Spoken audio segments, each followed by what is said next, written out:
Well, hello, welcome. I'm Karen. This is my weekly energy reading. It's the week beginning the 5th of December 2022. I'm going to title this Not Everyone Will Wake Up. Sadly, not everyone will wake up. I probably won't put sadly in the title.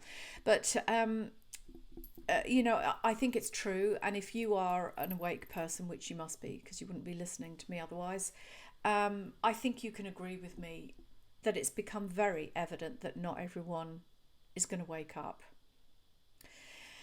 I've been talking about not everyone waking up probably for 20 years. I used to talk about it in terms of time cycles, the evolutionary cycles of time. 2,500 years, 25,000 years. These are these massive, ages, time cycles. So we already knew that not everyone would wake up in this time cycle. They would go another whole 2,500 years, maybe in the progression of the soul consciousness. They might wake up then if they choose to.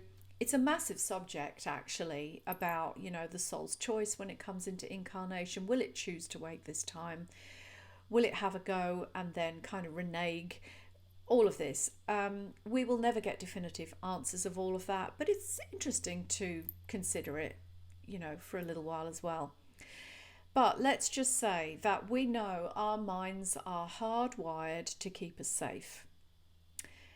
When new information comes in that kind of challenges our model of reality, challenges the status quo of what we think life is, our belief about what life is or how things should be. When new information comes in to challenge that, it can be extremely stressful to everyone, depending what level you're looking at. But let's just keep this to this agenda, this psychological operation that we've been going through this last 3 years. So when people are faced with new information that threatens their perceived view of the world, model of reality, it's very challenging to them. It puts them into a state of anxiety, fight and flight. Very often then people will fight to defend that reality as they see it. Now, it's fascinating though how the dark agenda managed to get so many people absolutely hoodwinked into believing this whole threat to their life by this virus thing, etc., etc. We know all about that. We've talked about it many times. But isn't it fascinating how they got so many people locked onto that story to the point that people defend it absolutely now, as if it is the gospel. The problem is that when new information comes to them, it is perceived as dangerous and threatening. They don't have the sleepers, the ones that are still asleep. They don't have the mental capacity to shift their consciousness enough to open their mind to actually look at the new evidence that's being presented to them. Some do, remember. Some still plan on waking up through this. So new evidence presented to them now might be what triggers their awakening. But it is worth pointing out that not everyone will wake up. And I'm questioning, how long do we have to wait for them all to wake up before we can really have this shift? I was quite astounded actually to watch the huge numbers of people in Sydney and other places as well, I'm sure. But in Sydney, all these people gathering to watch the World Cup football because Australia had got through to this round, whatever it is, I don't even know. I look at this massive number of people filing into these places, and they had firecrackers or whatever they've got, all watching the screen to see some men kick a ball around. And I wondered how many of those people marched for freedom when all the freedom rallies were happening around Australia, and they still continue, by the way. How many of those people marched for freedom versus how many injected harmful chemicals into their body just so that they would be able to go to the pub and watch sport on TV with their mates or play on the poker machines. Where were they when we were all marching for freedom? Not just for us, we marched for everyone. We marched for our freedom to visit with friends, to see family, the freedom to sit with a dying loved one or be there at the birth of a newborn. We marched for our decision to choose what we do with our body, for our right to travel freely, unhindered, unrestricted around this beautiful planet. We marched for that. And where were these people that were at the football yesterday or the day before? How many of them were there marching with us? I don't know. There may have been some. But I'm interested to see how divided we've become on the planet, those for this and those against this, even in the light of new evidence showing how harmful these chemicals were that people put into their bodies. They still defend it and say, oh yeah, I'd get some more harmful chemicals put in as well. And yet there's all evidence everywhere showing them the harmful effects. It's free choice. I get that. I'm not against that. But I do believe that we should be given information to show us exactly what we're participating in. And this is the point, that people don't know what they're participating in because we don't read the fine print. We can easily find ourselves consenting, signing, a form to say, yeah, I agree to this, without really knowing what it's going to do to us. For example, we've got this central bank digital currency coming up. Crikey, I've said the word now. I hope that doesn't get me censored from this platform, because of course we know that the minute you speak against what the controllers want you to talk about, possibly they'll censor you. So I hope I haven't gone too far in talking about this currency, digital currency. Digital ID. All of this information is out there about how they're following you, with the cameras on the street lights. I was actually, oh my God, this astounded me. I was actually typing a comment on Facebook yesterday to somebody's post, and my husband was talking about the garden, and I turned to him and said, oh, maybe there's a product that's got pyrethrum in that we could put on the plant to protect it from these bugs that were eating it. And I turned to look back at my comment, and Facebook voice thing had picked up what I'd said about pyrethrum in the garden, and my comment now contained that. Honestly, I really actually said, F you, Facebook. It didn't write that in my comment, but I actually said F you, Facebook, because it is so invasive. Someone is listening to every conversation that you have in your house via your phone. Now, you might think, oh, no, because I wasn't on Facebook at the time, or I haven't got voice activation going on. But it's listening. It's listening. I promise you it's listening. I was at a studio recently, where I go to do some exercises and stuff like that. And I realised, we have some interesting conversations. Some of them are a little bit personal about our health, or, I don't know, blood test results, or whatever it is that, you're talking about there, how your body's working and things like that. So, and I've heard some people talk about their relationship stuff there as well. And then the girl that owns the studio, she's normally got some nice gentle music playing in the background, and then she turned and said to this machine, oh, change the playlist, play such and such a playlist. And of course, it's Google, isn't it, or Alexa, or one of these things. And of course it changed the music. But how much of our conversation was it listening to before that? Just because we didn't say Google changed the music, it now knows what that lady's blood test results were, what that lady is going through with her husband, and what that lady's got going on with her kids, because it was all discussed in the room where bloody Google music thing was listening, right? So we may think that's innocent, but I don't know that it is. There are massive data centers everywhere collecting data. They're picking up all of this.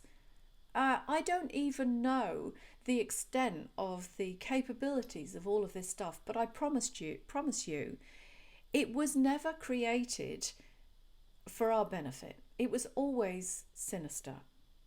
They can follow you everywhere. They can track you everywhere. There was a program recently on TV here in Australia. I can't remember what it's called because I didn't watch it. Just saw a few snippets of it.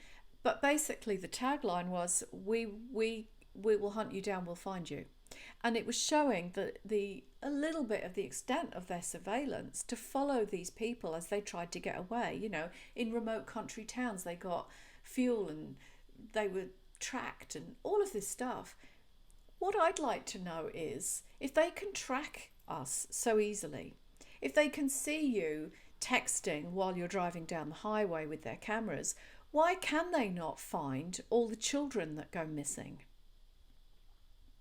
Why can they not find these children that are lost? I know we've had a few high-profile cases on the news, you know, in the last few years or prior to that. But check the numbers of kids that go missing all around the world, but even here in Australia, the number of kids that go missing every year, it's never reported, and apparently they can't find them. But they can find you if you talk on your phone or text while you're driving. Something is askew here, and it needs to be revealed. So I suspect that as more and more of this is revealed, you know, the dark agenda behind digital ID, all of we know that this is all leading to smart cities. We know that the fires were deliberately lit. The floods were deliberately created through geoengineering. All of this stuff we know is deliberate. Those clouds that we see very often, they're not natural cloud formation.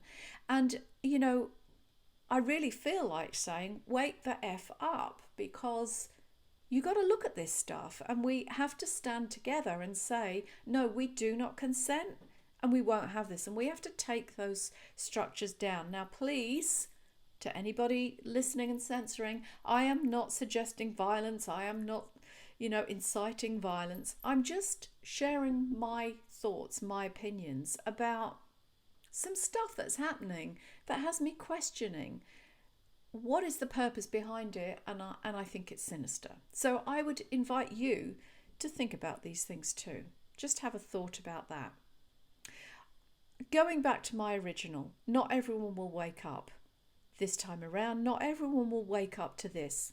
And we can see that when we push with this information, if I shared to a sleeping person some of the subjects that I've just touched on today here, literally, well, not literally, but it's their brains would explode, right? They would probably go, especially if I produced evidence irrefutable evidence, if they ever looked at it or listened to me in the first place, that is.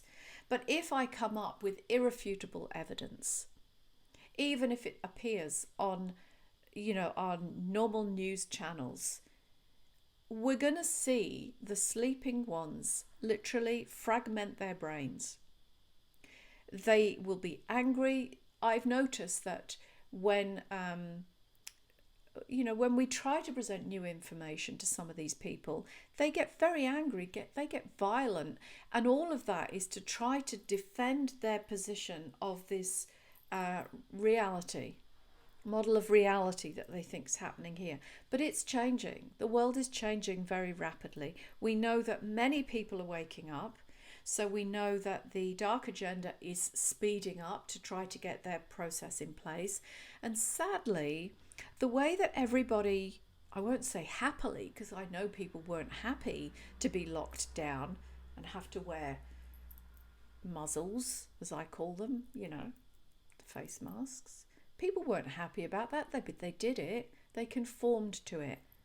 I wonder how much they will conform the next time that the dark agenda brings something on, because they've got something planned. We are just at the start of their big agenda. if you look up 2030, the agenda that they have planned, it's pretty shocking. Even for us awakened ones, when we are confronted with that information, it's hard to bear, it's hard to take. And I can see that some people, again, have not been able to shift their consciousness enough to take that on board as the real dark agenda that is rolling out, even though the evidence over the last 3 years is clear that that is in fact what they're doing.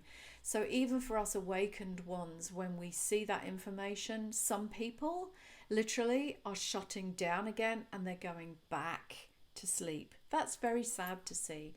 People that I thought were really awake and aware have actually gone backwards because it's been too shocking for them. So the speed of the big reveal is increasing. New information is revealing more and more. We've got all the scandal with the fashion label last week, and the satanic ritual stuff, and the child trafficking. All of that is real. Been talking about that for 20 plus years. But please educate yourself. However, I've got to say, what I'm watching when people start to go down this rabbit hole, it's almost addictive, and it's almost like you can't get enough of it. So you're going onto these platforms where it's all being revealed, and it's almost like people are gorging themselves on the information that's being revealed. It's all dark, it's all heavy. And I do encourage people to have a look at it, because we need to know what's really been going on that's got us into this place in space and time that we are currently. But I've got a warning for you that what I'm seeing people do is they're looking at it, it's almost like they're gobbling up and gorging themselves, and now actually they make themselves sick. It's like a feast of dark and disturbing truth. It is truth, and we want the truth. But I think when we gorge on it too quickly like that, we can actually fragment. And I've seen a number of people who I thought who definitely are awake, but they've gone down these rabbit holes, and I've noticed that their energy begins to change and shift. They actually become skewed, right? Because they're taking too much of it in. Remember that with all of this dark stuff, even when it's like a truth speaking person that is revealing it, when it goes deep into the darkness, into the nitty gritty parts of it, there is actually an energetic current that comes through in that. You really have to develop some and practice discernment, because the information is correct, but the person that researched it, let's say, may have gone so deeply into it that their clarity is slightly skewed. In a sense, they've almost become slightly fragmented and damaged by the research that they've done, and it's kind of like a wiggly worm has got in carrying a particular energy, so that when they share that information with you, even though it's absolute truth, the wiggly worm energy comes through and it begins to feel really disturbing. I hope that I've explained that in a way that you can understand, because I'm not saying don't look at the stuff, don't turn away, don't look. I'm not in favor of that at all. We need to be aware. But what I'm saying is, if you went to a huge feast, just fill your plate with what you can manage, then go away, digest it, get outside, ground yourself, take a few days, process it before you come back to the table to put more on your plate. Actually, I think that's a good kind of analogy for this. Don't gorge yourself and stuff yourself with all this heavy, dark stuff, because it will make you sick. I have seen, as I say, many of these people who are awake, who are sharing great information, but I've actually seen them develop a kind of PTSD. It's a trauma response, actually, to the darkness of what they are looking at. Now, remember, I've kind of been onto this stuff for almost 25 years now, and there wasn't a lot of information available then. So we got it in snippets, in bits and pieces over the course of many, many years, which is why it's doable for me. I don't fragment as I watch it. But even so, I can feel a certain point where the energy in the report or the words that have been written shifts, and I go, oh, okay. At that point, the writer or the presenter gets overwhelmed and the energy shifts. We have to be aware of that, and I know that that's not easy for everybody to sense. Obviously, I work a lot with energy and I can feel those subtle shifts. I'm just sharing this for your information, really. I wouldn't necessarily even call it a warning. I just want you to be aware of this. When you feel that you've taken enough of that information, step back, give yourself time to process before you come back to get the next snippet.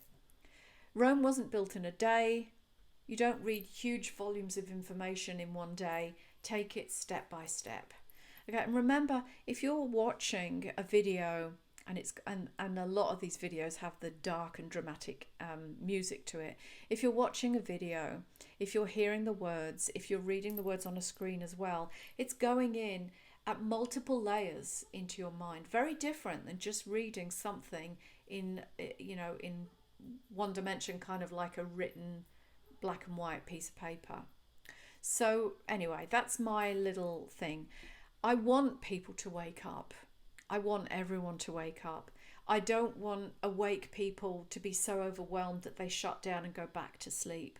So I guess this is the point of what I'm sharing here. Do this awakening gently, gradually. If something really overwhelms you and you need to process it, I'm available for clarity sessions, I'm calling them, so that I can help you to integrate the information in a way that is manageable to your body, so that you don't go into a trauma response and anxiety response, which is actually what a lot of these people who defend their sleepiness are actually doing. They are in an anxiety state where they're defending, and that's caused by anxiety and a challenge to their model of reality. And what we're doing is changing and opening up our consciousness to look at a whole different level of reality. Remember that we're in this process of shifting from a 3D reality to 5D and beyond. Actually, I don't ever just limit us at 5D. I really talk quantum, multidimensional levels, and we're at many different levels of that ourselves. So if we've done some development work and have evolved to a particular level, it's kind of easier for us to take on board more and more information as it reveals, because it's almost like we've built a spiritual backbone over many years. So anyway, I hope that this gives you a kind of overview of what's going on. We have a lot more intensity to come. We really need to be very awake and aware that we're not getting ourselves involved into something that's going to be even more catastrophic, because that definitely is an agenda that's still they're still trying to roll that out and play that. So I'm sorry I've talked a lot longer today than I wanted to. I hope you've managed to stick with me to the end, or maybe come back and listen to me in a few parts. I'm going to be doing more video because I have so much that I want to share with you, and it just makes these videos too long. So I'll try to pop in throughout the week in smaller chunks, make it a little bit more manageable, because after all, that is what I'm trying to say here. We need to do this in manageable chunks. So DM me any questions, reach out to me if you need some support. If you want to understand more what's going on, we can book a private session. We can talk. We can throw some ideas back and forth. I'm not saying I have all the answers. I'm just sharing my personal experience of watching this for a very long time, watching it come closer and play out. I also have insights into what's coming next. And if we stay awake, aware, and if we resist the dark control, then what I see us stepping into is very beautiful. But we have to kind of maintain our energy in the right place so that we can kind of bring that in. That beautiful new age, golden age, the Great Awakening. It's been called many things, but let's work towards that, shall we? Okay, I think that's enough for me. Just a quick reminder, I have a great mini course coming up next week. It's called Manifest a Magical Year. I'll put the link below. It's a low cost, high value item. It's just fun, but very, very powerful.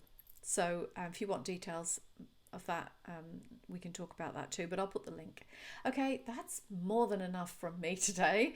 I wish you a great week, or certainly I'll see you in the week. I'll do a few more videos, as I said. Okay, that's it for now. Have a good one. Bye.